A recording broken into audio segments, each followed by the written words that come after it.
Finance waxaa xirka meel 10 jeer ka kuleyl badan saxaraha Liibiya.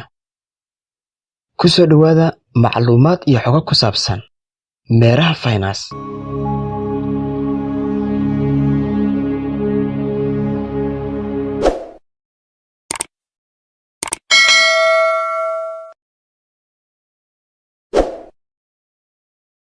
meeraha finance sidoo kalena Soomaalidu u taqaano waxaa xirka waa meeraha loogu aqoonta badan yahay dhanka bini'aadamka.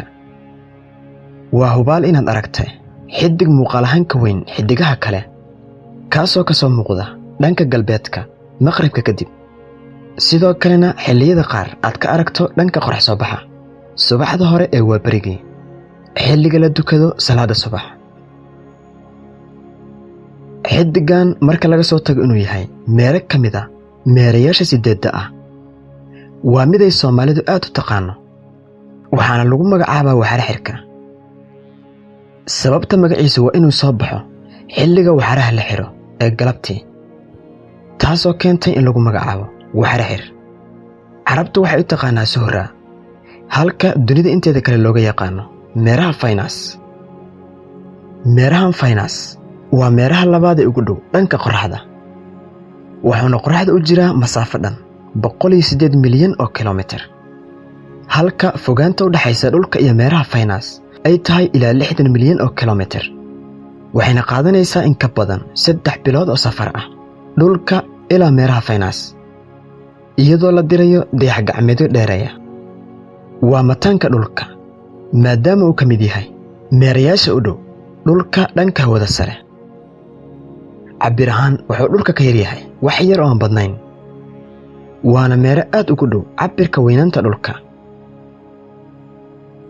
meerahan finance waa meero aad u qurux badan sidoo kale laga sameeyay muuqaallo iyo buugaag caan ah ka soo tag inuu yahay meero dhalaalaya oo qurux badan.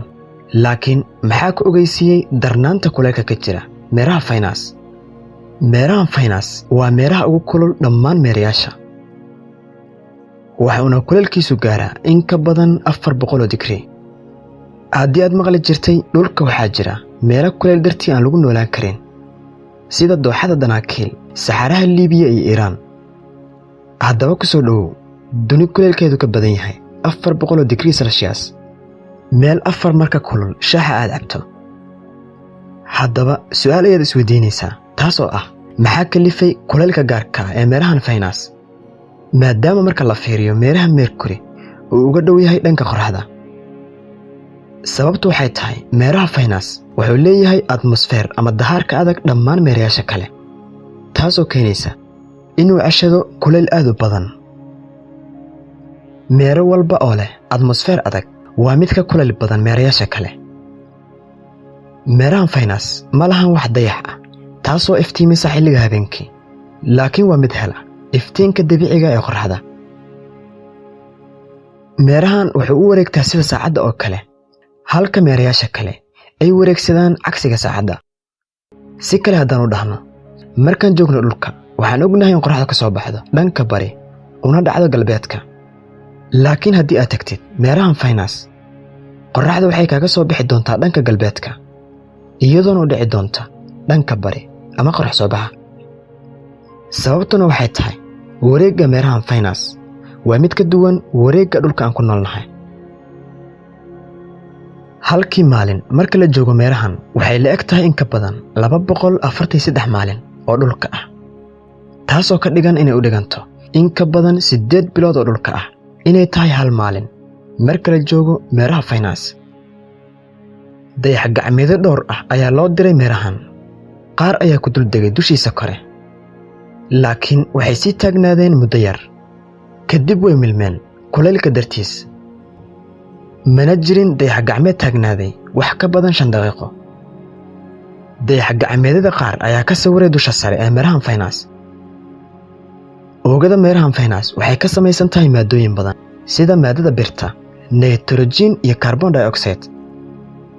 waa meero aad u kulul togag waaweyn ay ku yaalaan ma ahan togag biyo ah laakiin waa mid ay qulqulayso holaca ka dhashay fulkaanooyinka ka qarxaya meelahan aadka u kulul in aad tagto meelahan dushiisa waxay kaaga dhigan tahay in aad ku dul taagan tahay dhuxulo dab ah kuwaasoo holcaya. wuxuu leeyahay deegaano bannaan, sidoo kalena meelaha qaar waxaa ku yaalo buuro dhaadheer. buurta ugu dheerna waxaa lagu magacaabaa buurta Maxwell, taasoo kor u taagan ilaa 11 kilomitir.